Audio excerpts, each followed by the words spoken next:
Hello everyone, welcome to Rainmakers Roundup. I am your host, Mark Iorio, and today I've got John and Yuriko Bullock from Old School Skateboards. Man, it's cool to have you guys. Really cool. Thank you. Thank you You're for welcome. having us. You're welcome. John, tell us about Old School, man. It's this is really pretty neat. We've got some real skateboards here. This is cool. Yeah, basically, I've been skateboarding since I was 4 years old. So, I've pretty much been around the industry for years. I actually started as Old School in 1996, so we've been around for 25 years. Wow. What's happened lately is the dynamic of the company's changed a little bit with the manufacturing side, where previously we've mostly been the marketing company for the manufacturers because they manufacture our boards and then send them to us. Sure. So we recently went into actually manufacturing our own boards. So we're actually doing that now. Wow. And where are you doing that? We're in Philadelphia right now, Philadelphia, Perfect. Pennsylvania. Yeah. Beautiful. Yeah. And Yuriko, what's your role? You're you're helping market the boards and. Correct. Yeah. So I'm in charge of the marketing department, Yeah. and for the skateboarding, but also small business, we wear many hats, right? Right, of So course. you're the business owner, office manager, director of finances. Then we do a lot of social media posts. And Yeah. when you think about it as an office manager, like, oh my God, I don't do the internet thing. Right. But also the skateboarding, but for the small business owners, I want to convey that take advantage of those, social media, Facebook, Instagram, Twitter, all of them. But if I were to focus, I would say two areas. Like one is a Facebook, because major users are 40 to 60. And we want to tell the story about who you are, what inspires you, what's your day like, your product services, and these are the decision makers, the age group, they're looking at it. Right. But also, LinkedIn is another important source because we get hold of a lot of people that we don't usually, almost impossible to talk to. Right. For instance, they had a Summer Olympic this year in Tokyo, and prior to that, we were able to interview U.S. Olympic semifinalists. Great. Through the Zoom, but USA, skateboarding was only announcing the press release through the LinkedIn. So we as a small business, we had a leverage of, rubbing elbows with major companies to interview these top athletes that you usually, wouldn't have opportunity Wouldn't have a chance to meet. Right. Yeah. That's great. So that was good. Yeah. And your market it's pretty vast, right? It's a pretty widespread market, isn't it? Yeah, so what's happening lately in skateboarding is you're seeing a lot of people in their 40s, 50s actually starting to skateboard. Get out, really? That really didn't have any contact with it. There's a lot of classes out there for people that are in their 40s and their 50s that, younger too, but at the same point, they're more likely to take a class because they don't want to hurt themselves, right off the bat. Of course, our market goes down to, 8 to 8-year-old kids also, but on the same point, it's, the dynamics of skateboarding has really changed where it's, fathers and sons, mothers and daughters going out skateboarding where, before it was considered just a kid's sport, you turned 18, if you skateboarded, there wasn't that many people skateboarding after 18 years old. Right, exactly. But it's really changed. It's especially with I think of the introduction of the Olympics, which Yuriko mentioned, if you see what's also happened in Japan, that's changed. The same thing's happening here. I think you could just see it more in Japan because they actually hosted the Olympics there. So there was a lot of changes in the culture of how they accept skateboarding. Like for instance, we've been married for 25 years. When I first told her father that I do skateboards, he literally didn't understand what it meant, and in a good way. But he did. It was he was a little bit older than us, and so what happened now is since it was in the Olympics, he feels more connected with it because he actually got to watch Japanese participants in the Olympics and things like that. Right. So it helps connect everything. Oh, that's cool. What's it like working together, husband and wife? It's got to be pretty cool, right? Yeah, I mean, for me, we have two different styles in life. We always have when we work. So for us, we kind of complement each other, and I just enjoy, working with her and actually getting to see her come out of her comfort zone. She may do the marketing, but she is involved in production at times. Yeah. So I like to see her come out of her comfort zone and actually do some of the production, and and how well she does, because ultimately she is an artist. This is art to us, I think, is what it comes out. Absolutely, yeah. And to see the art side of her come out to actually do the boards is really nice. Yeah, that is. How do you feel about it, Yuriko?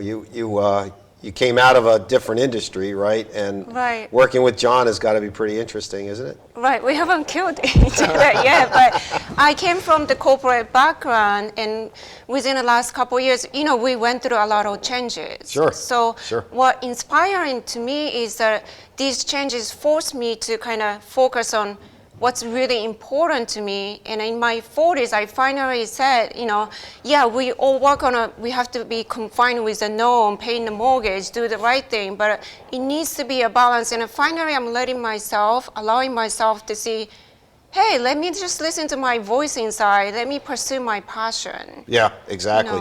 Yeah. And have fun with it and make a, ethical living. So that's been really the motivation. Right.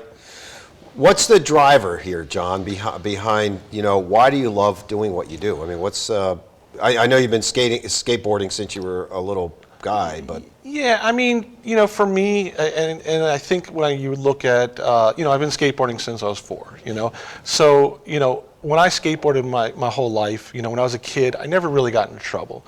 So really, making sure that a kid has an opportunity to have a skateboard in their hand to maybe do something different. Yeah, sure, I maybe got kicked out of a parking lot or something like that.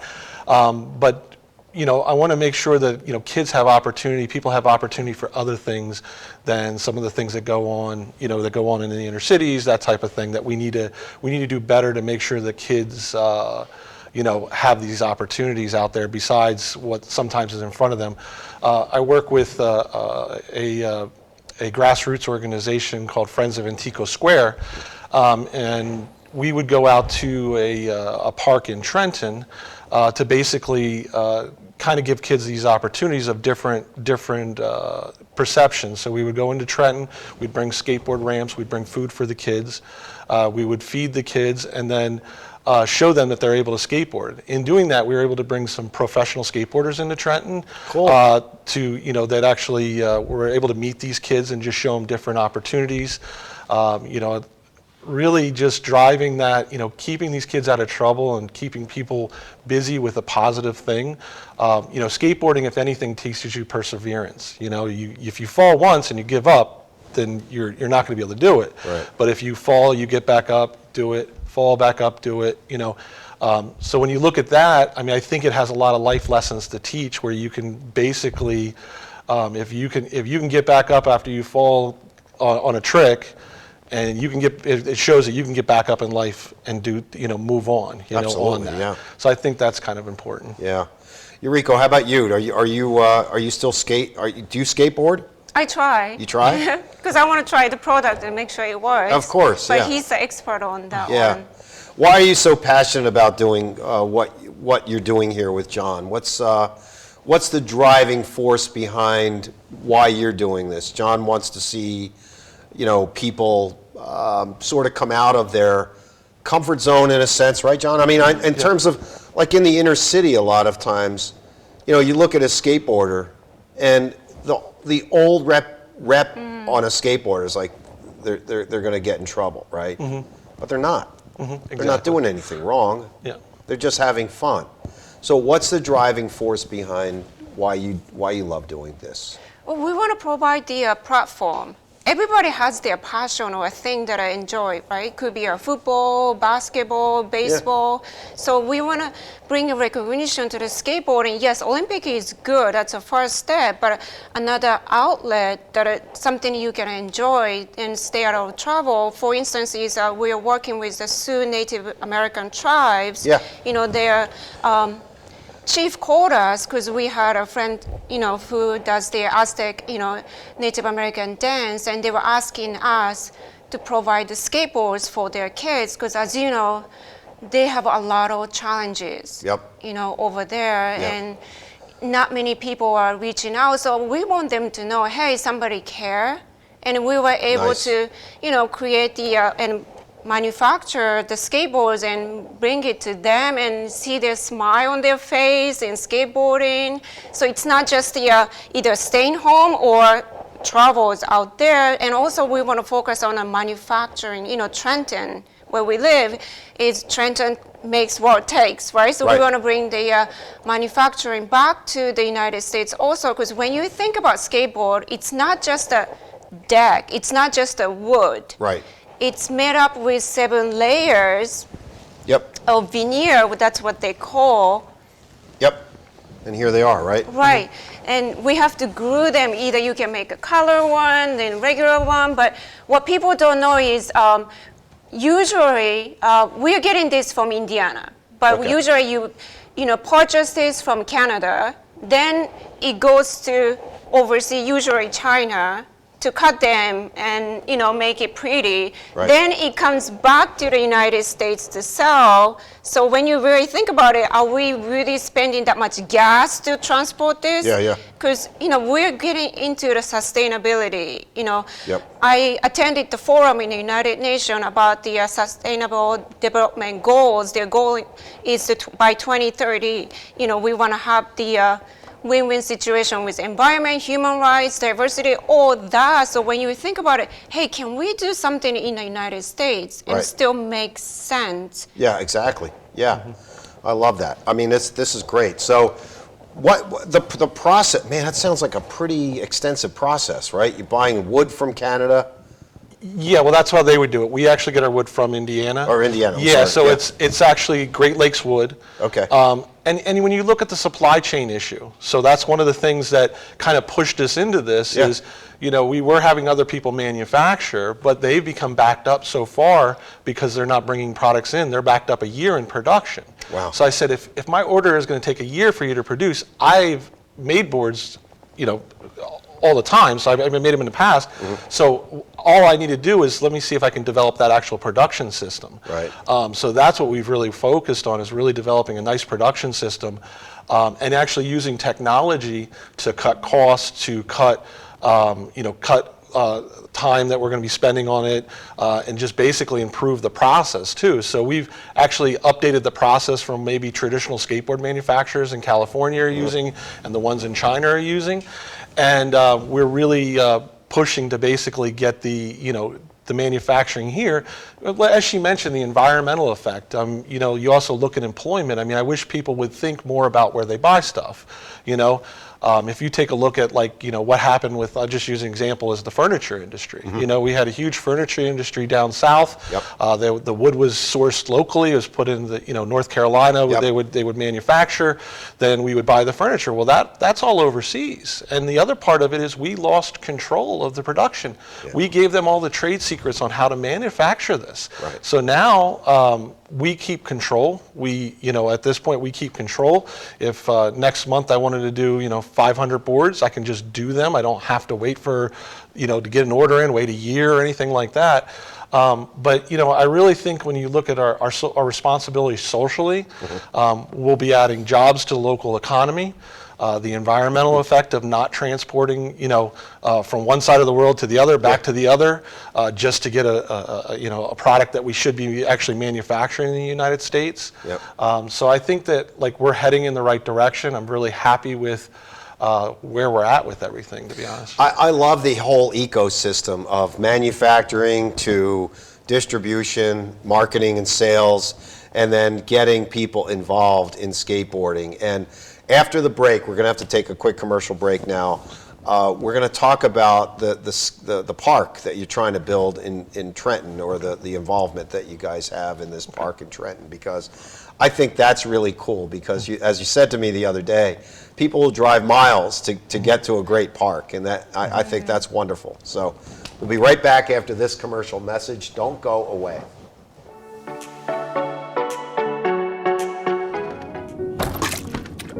I feel bad for kicking your seat on purpose. I'm sorry for mansplaining. That's when a man... I know what it is. We should have just told you it's a boy. I wish you didn't have to hear all that. Sorry I called you Karen. That's my name. Sorry your name is Karen. I promise I will not eat any more of your friends. Really? Okay, it might happen one more time.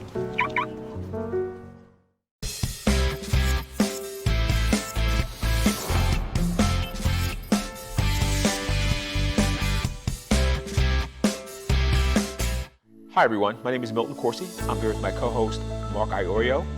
Welcome to Team Talk. Team Talk's all about bringing teams together, bringing organizations together, bringing a diverse group of people together to make the organization a better, more successful organization. Listening to every single voice in the organization to make it better.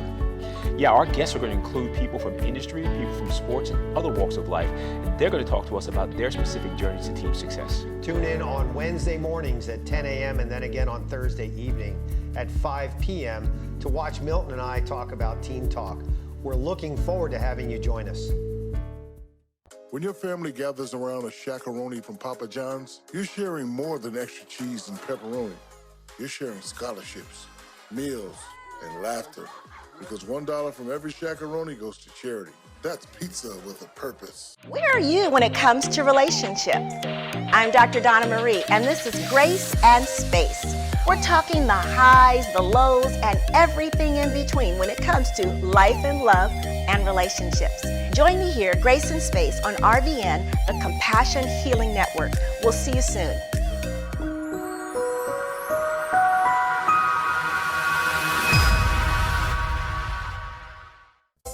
Take your lashes to paradise, you take a little paradise with you. Lash Paradise Mascara from L'Oreal. Voluptuous volume, intense length. Only one mascara can take your lashes to paradise. Lash Paradise Mascara from L'Oreal Paris. You're worth it. Once upon a time, there lived a princess with really long hair who was waiting for a prince to come save her. But really, who has time for that? Let's go. Feeling myself. She ordered herself a ladder with Prime one-day delivery, and she was out of there. Now, her hairdressing empire is killing it. And the prince, well, who cares? Prime changes everything. Should I be doing something? Welcome back to Rainmakers Roundup. I am your host, Mark Iorio. I'm with Yuriko and John Bullock. They are the co-owners of Old School Skateboards. And you're located, I mean, basically you're located in Trenton, right? You're manufacturing in Philadelphia, but you're... Yeah, all of our shipping comes out of Trenton. Yeah, right, exactly. But John, this and Yuriko, this skateboarding park that you're trying to get built in Trenton is pretty cool. Yeah. Talk about it. Yeah, so basically it's part of the redevelopment plan, part of the EPA put together. It actually is going to happen. So it's already kind of passed all the processes to make sure that it's going forward. But that has to relate to my friends of Antico Square. We developed that to help support that skate park development there. So what that is basically it's going to be on the Assunpink Creek, so it's going to be this beautiful spot. I believe the EPA set up $1.2 million aside for the park to be built. It's not just going to be a skateboard park. They will have soccer. They will have other things there, but it's going to be this beautiful spot right on the Assunpink Creek. It's going to have a bike path through there so that people can ride through. I love the idea of being in the center of Trenton, having a park that's going to be by a creek. So in the summer it's a little cooler down there for people, so more people would go down there. And it's going to be right next to Case Pork Roll. Taylor Pork Roll. I'm sorry, Taylor Pork Roll. It's going to be actually right next to Taylor Pork Roll, which is a staple in New Jersey. That's iconic. On that. And it's going to really add a lot to it. And an interesting part of that redevelopment that we found is that there is actually African American veterans from the Civil War that were buried there in that area, and this gravesite was actually not marked for a while. It was not tended to for a while. Yeah. So part of what's happening is they're going to actually make that a highlight of that, and they cleaned it up. What happened in the beginning is they actually found out that there was these people from the Civil War, some I believe some students from Rutgers came out and started trying to figure out who these people were. Yeah. And they actually found out it was an African-American grave site. So this will be part of the park, so it'll actually accent that and, bring some light onto that area. I'm excited about it. I mean, the kids that we work with through Friends of Antico Square, they're right down the road, so this is going to really directly affect them. Also work with Freedom, which is another nonprofit out of Trenton. They actually do skate sessions every Saturday in Trenton, and they work with the government entity there to basically use the Roebling building in the winter. Oh, so yeah, they have sure. this going through the winter. It's a winter program for them. And we've been very fortunate that larger companies have actually donated ramps, contributed money to that program, and that's a very successful. So if you get a chance, I would definitely go check out this Freedom Skate Park if you skateboard on Saturdays in Trenton, because it's a nice piece that's going on. That's great. That's good. That's good to hear. I mean, you know what it does, as I said before the break, it really is the whole ecosystem, manufacturing, distribution, marketing, what you're doing, Yuriko, and sales. And then trying to bring, young people and middle-aged people together, really, so that they're having fun, they're enjoying themselves. It's physical activity. They're staying out of trouble. They're doing something that they really enjoy doing. It's not basketball, football, or baseball, or soccer, or whatever, but they're all part of that whole park. It's going to be wonderful, right? Yeah. Yuriko, if you look back on your career, your corporate career, what prepared you for all that skill set that you had over those years, right? Decade or so in banking, prepared you to do what you're doing now with John? Having an infrastructure, so we know what to expect. If you have a dream and a passion, that's very important, but it needs to be balanced with the planning. Yeah. So how to make a plan, execute it, and evaluate it, and then go back and what work, what not work. Yeah. Yeah. So that helped me to prepare, and then also I'm involved with the community. So, Mark, you're always the inspiration for my marketing strategy, because I also wear the Rotary members, and Rotary is an organization that focuses in a local community service. It's all volunteer work, and then I also, manage their marketing. But you also said, Yuriko, don't get discouraged when you have nobody looking at your posts. But for the marketing and the social media, is consistency is important. So social media now, Facebook, LinkedIn, Twitter, TikTok, YouTube, these are all, think about it as, I might mention it, but live yellow page.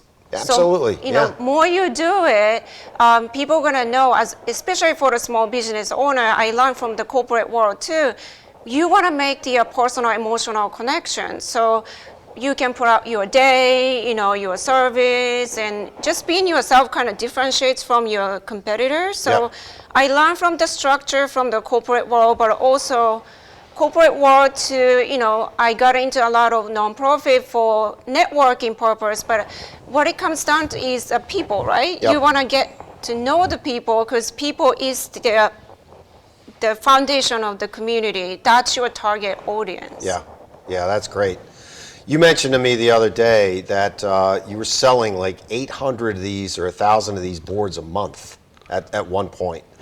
What's the capacity? Well, and that's part of what's happening now with the manufacturing in the U.S. because the supply chains are broken. Yeah. So the ones that are manufacturing in the United States, we're the only local in the tri-state area that's actually manufacturing. Wow. But what's happened is that, let's say before that they were doing, let's say 10,000 boards a month at a manufacturer. Now they're trying to do 20,000 boards a month. So that's really backed up the supply chain because they're not being able to pull those boards in from China. And basically now that's what's pushed back the production time for a year. So really our goal is really to pick up that extra 10,000 boards that other companies can't handle, and drive that, and basically and that's part of where the technology kind of comes in. So we're going to be pressing our boards a little differently than a traditional skateboard way to press it, just because there's cost savings that we see that can be done through technology.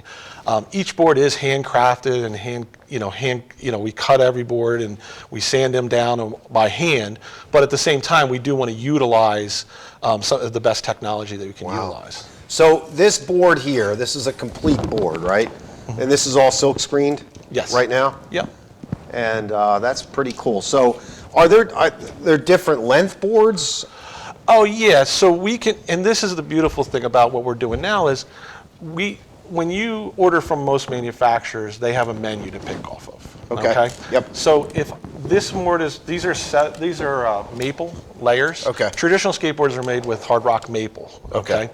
But if I wanted to put walnut on a board, I could put a walnut veneer on there. So I did a beautiful board for the Sioux Indians, and I did a walnut on there. Wow. So it's a nice looking, yeah, different look to it. But if you're ordering from China, they will never give you that option, Okay, on sure. that. Yep.